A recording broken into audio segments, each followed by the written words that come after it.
大家好，我是 Roland。最近这段时间，新加坡有一个问题，争议越来越大，那就是为什么 GST 还要继续涨？很多人的感受其实很直接，吃饭更贵了，超市更贵了，电费更贵了。结果在这种时候，政府还是继续提高 GST，所以很多人开始问，新加坡不是有很多储备金吗？为什么不直接动用储备，反而还要继续加税？而且这个问题现在已经不只是普通人在问，反对党也在问。工人党议员 Louis Gray 就在2025年预算案辩论中直接质疑，过去几年新加坡财政盈余起是比预期更高，国家储备也越来越庞大。既然财政情况比预期更好，为什么 GST 上涨还是这么紧迫？这个问题之所以越来越敏感，是因为它已经不只是税的问题，它背后真正争论的其实是一件更大的事情，那就是新加坡到底该先顾现在还是先顾未来？因为另一边政府的态度其实非常明确，黄循财总理在2026年预算案辩论中直接说 ，GST 上涨不是为了填补短期财政缺口，而是因为新加坡未来几十年医疗、养老、长期护理这些支出会永久性增加。注意这个词，永久性增加，意思就是这些压力不会几年后自动消失，它会越来越大。所以你会发现，双方其实都在讲安全感，只是一个更担心现在人民撑不住，另一个更担心未来国家撑不住。而如果你认真观察，你会发现，不只是新加坡，现在越来越多国家都开始出现同一种变化。美国在囤能源，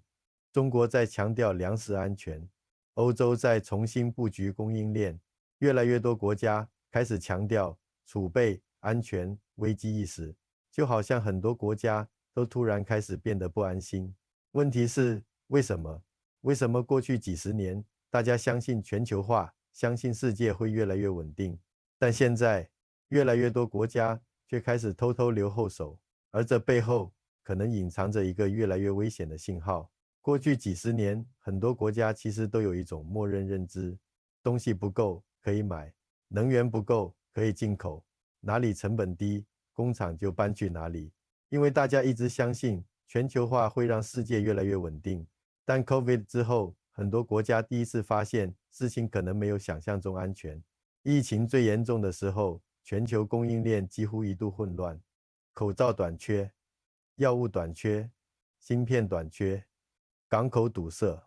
运输延迟，很多国家突然意识到，原来关键时刻平时依赖的东西可能根本拿不到。但真正改变很多国家思维的，其实是后来的伊朗战争，因为战争让全世界重新意识到，能源从来不只是商业问题，而是国家安全问题。欧洲过去长期依赖俄罗斯天然气，很多国家原本觉得便宜、稳定、长期合作没有问题，结果战争一爆发，天然气价格暴涨，欧洲一些国家电费甚至翻倍，制造业成本迅速上升。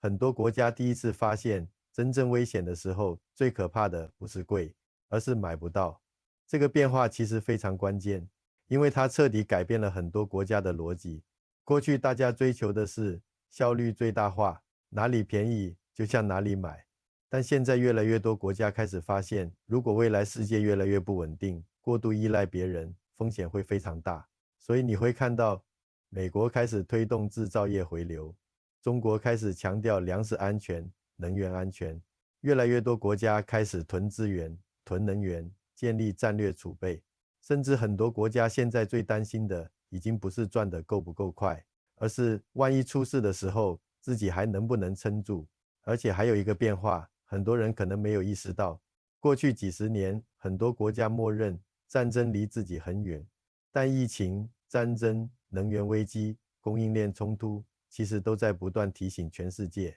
未来的不确定性可能会越来越高。问题来了，如果连美国、中国、欧洲这些大国都已经开始紧张，那么像新加坡这种小国会不会更害怕？很多新加坡人其实没有认真想过一个问题：为什么新加坡政府永远都那么强调危机意识？为什么总是在讲储备、安全、长期规划，不能乱花钱，甚至很多时候会让人觉得是不是太保守了。但如果你把新加坡放进全球现实里面看，你会发现小国和大国真的完全不是同一种生存模式。美国有能源，有粮食，有庞大市场；中国有制造业，有资源，有巨大内需。很多大国即使经济出问题，至少还有缓冲空间。但新加坡不一样，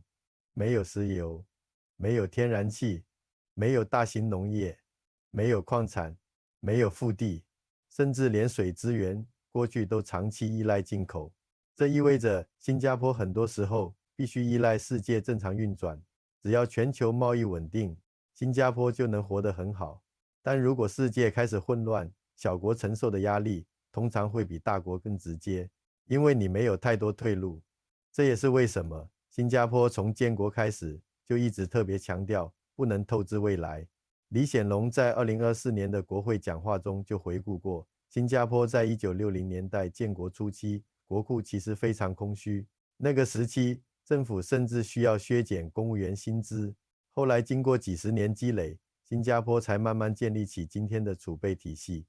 而且新加坡还特别设计了总统第二把钥匙，总统拥有否决权，防止任何一届政府轻易动用过去几代人累积下来的储备。因为对新加坡来说，储备金从来不只是存款，它更像国家信用、汇率稳定、金融安全以及危机缓冲器。COVID 期间，新加坡其实已经动用过一次大型储备，政府当时一次性动用了大约430亿新元储备金，稳定经济、保企业、保就业。因为那个时候，政府知道企业可能大量倒闭，失业可能快速恶化，经济可能急速下滑，所以国家必须出手。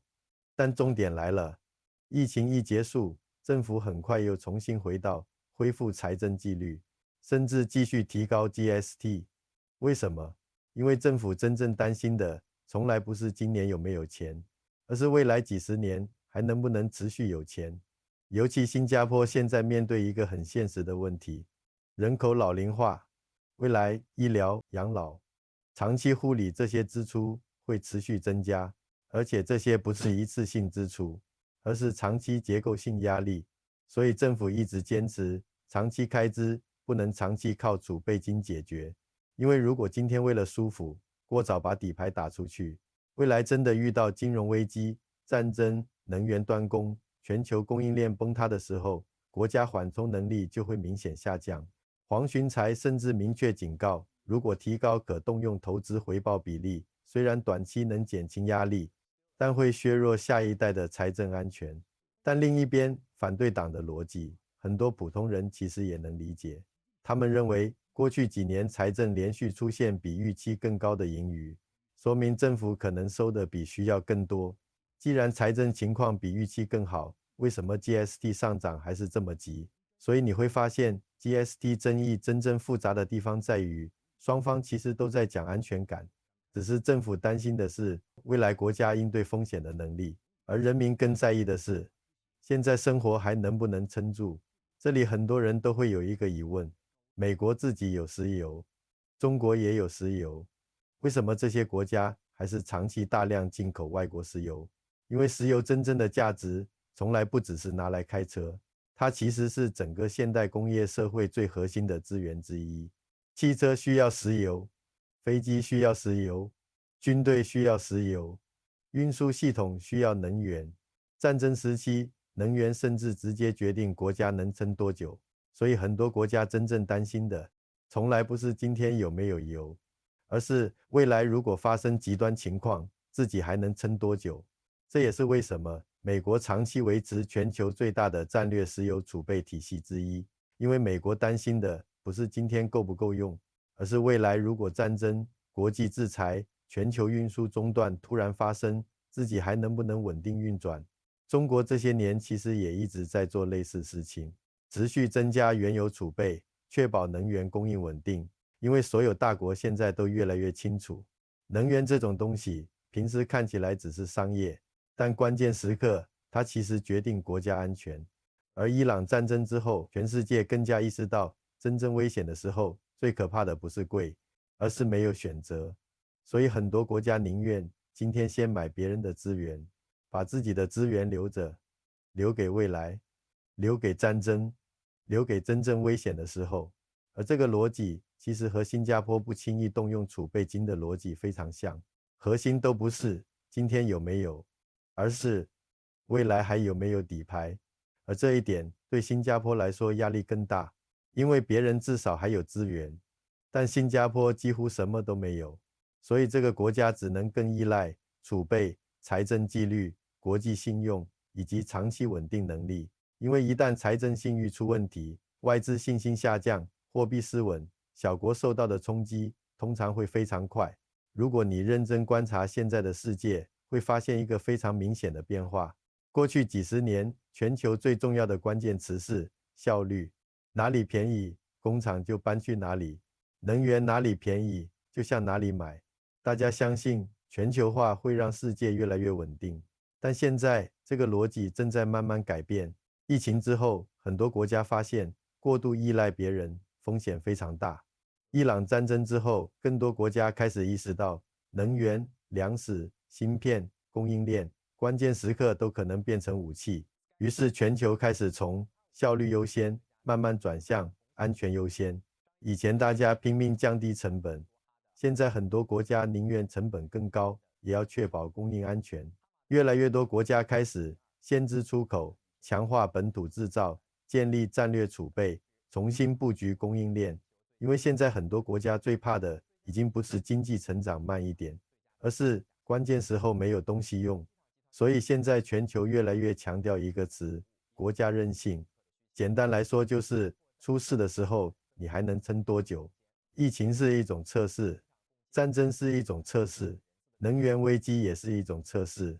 而很多国家现在已经开始意识到，未来这种测试可能会越来越频繁。所以你会发现，为什么越来越多国家开始变得更保守，越来越强调储备、安全、能源、财政纪律。而新加坡可能是对这种变化最敏感的国家之一，因为小国最大的特点就是风险来的时候，通常没有太多缓冲时间，别人可能还能慢慢调整，但小国很多时候冲击会直接来到眼前，所以新加坡这些年才会越来越强调危机意识，因为它可能比很多国家更早意识到，未来的世界也许不会再像过去几十年那么稳定。所以看到这里，你会发现 GST、储备金、能源、石油这些表面上看起来完全不同的问题，背后其实都在指向同一件事情，那就是越来越多国家已经开始重新思考，如果下一场真正的大危机突然到来，